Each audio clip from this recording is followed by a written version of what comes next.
Everybody knows that being a refugee is traumatic and it is very far from an ideal life.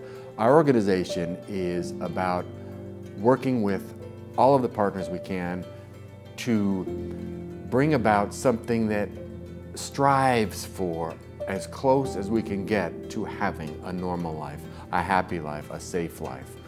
And the first thing that all refugees want to do is go home.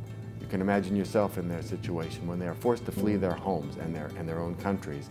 They generally want to stay as close as they can to their homes, and they want to return home as quickly as they can when it's safe to do so.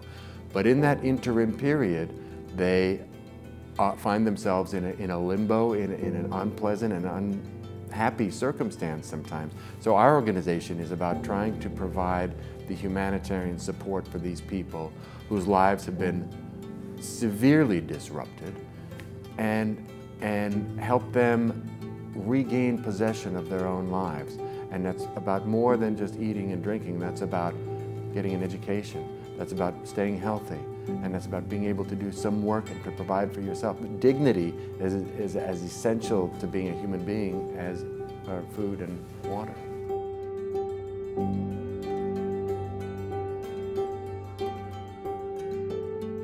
So there are around 21 million refugees in the world today, and of those, approximately 17 million are under the mandate of the UN Refugee Agency.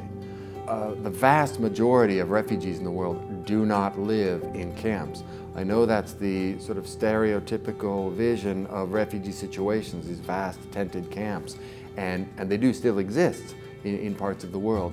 But by far the majority of refugees in the world live in urban environments, in urban surroundings. That can be, in apartment buildings, in hotels that are leased temporarily, rooms are leased, in other types of buildings and structures, places where we have been able to work primarily with the governments of host countries and with other partners around the world to find accommodations for these people. But they're not in camps. So it's an important thing for people to understand that refugees, by and large, do not live in refugee camps. Our organization operates now in about 130 countries around the world. We have over 10,000 staff members around the world, and there too, the vast majority, something like 87% of our staff are working in the field, on the front lines with these people in an effort to provide the assistance and the solutions that are simply required on a humanitarian basis.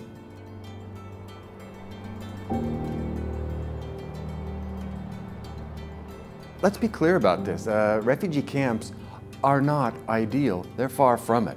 Camps are not the long-term solution. It's true, some camps have been around for a number of years now, but that is what we're also talking about as much as we can, is the need to transition away from camps and to encourage communities to be more welcoming of refugees, to integrate them into their societies. You know, refugees are the most resilient people that you will meet. They have been through circumstances that most of us can't even begin to imagine.